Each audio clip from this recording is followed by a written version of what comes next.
Antonio. This is Rob for the Metalworks tonight.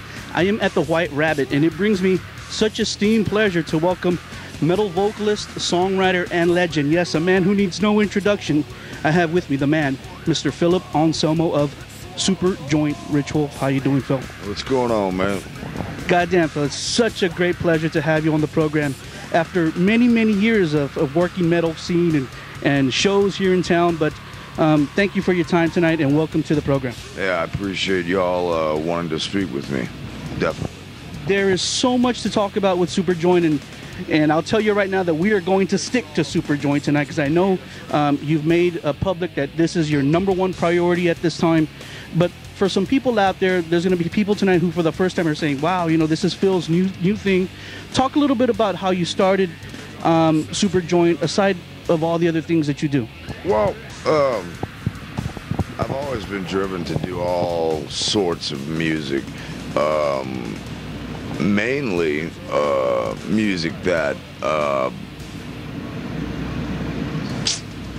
I guess would not fall in the commercial category, no matter what type of instrument I would use, either a heavy guitar or a clean guitar. It still wouldn't really fall under radio, happy, friendly rock and roll or anything like that. So I've always been and had a mentality for what the alternate kid would want to hear. And I don't necessarily mean alternative, because alternative, the use of the word over the years has made the entire situation unalternative, about as unalternative as it gets.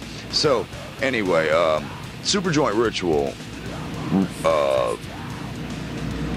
realistically started in 1993 when I moved back to New Orleans from living in Texas, playing in Pantera for a while, and actually for 18 years. but you know, but I had moved home actually in 1993, and I still played with Pantera at the time. But when on my off time, I would do a number of things. Me, Jimmy, and Joe had a vision of bringing back music that was absolutely important to us, and to be extremely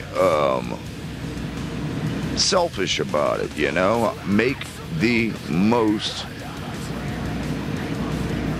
massive conglomeration of bands like the Righteous Pigs, Black Flag, Discharge, Agnostic Front, etc., etc. The bands, a lot of them, minus a few, the bands that really were the crossover between heavy metal and hardcore, and that's truly where my heart is. You know, I love the attitude of hardcore. I love the great bands of hardcore. They have some awful bands, but in every genre there's an awful band or five. But the great ones are great. So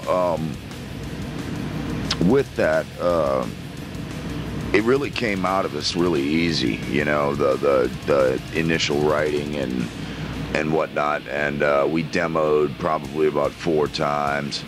And we ended up recording the album, the first album, Use Once and Destroy, in 2000. And before we got the deal even settled, I really wanted an independent, because I figured with an independent, they would very much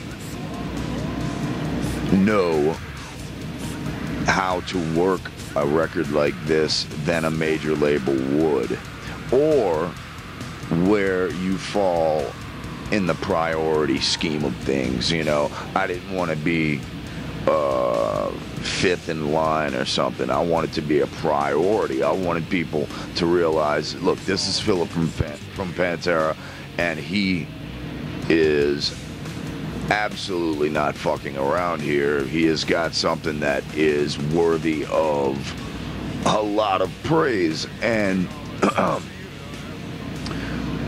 in the early days, I'd bring out old demos and I'd play it for friends of mine, guys in bands and stuff like that and whatnot. And they'd, you know, by the middle of the tape, they'd look at me and say, "You ain't fucking around on this tape, this is, you know." And they definitely, "Dude, I gotta have a fucking copy of this." And I'm like, "Man, you know, wait up, wait for the record to come out." So finally,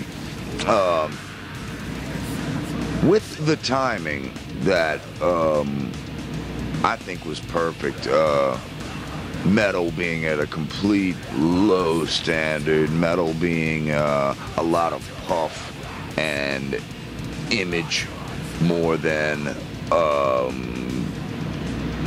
really playing your instrument on a commercial level, you know. I always say that the real metal and the real thing you're going to find in the underground. And not that the underground is completely disappointing me lately, but I feel like there's a void there. And I feel like Superjoint Ritual is filling that void. And we're doing it in awesome style. And this is what I'm committed to, and this is what I'm going to do. I'm gonna make something of this band bigger than shit. And with that, I don't care how big we get with the market or whatever, how many records we sell, how much money we make. I want the shows to go like this. Come into town, play a place like this, the White Rabbit or whatnot, and play here for 3 nights in a row. And instead of getting this big stadium type thing or you know, hall type thing, something too big, to where the intimacy of the show wouldn't be there, and there'd be this big barricade, you know, 15 feet away from me, the whole crowd would be, you know.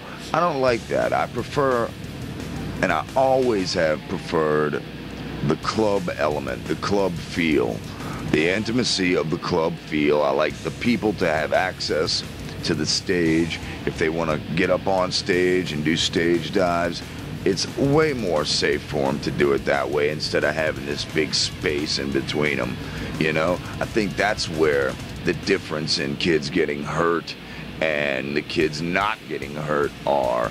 And I think people are in a real gray area about that. And I'm clearing it up right now that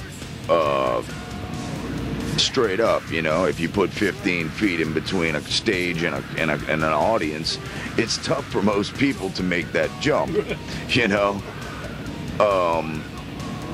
And when the crowd is right on you and the kids jump in, they're gonna land on other people and safely, you know, and get set down. And we don't allow any of the jumping up and down type rap metal crap or anything like that. We very much encourage the circle pits and things like that. So we're going back to an older age, an age which moved me incredibly.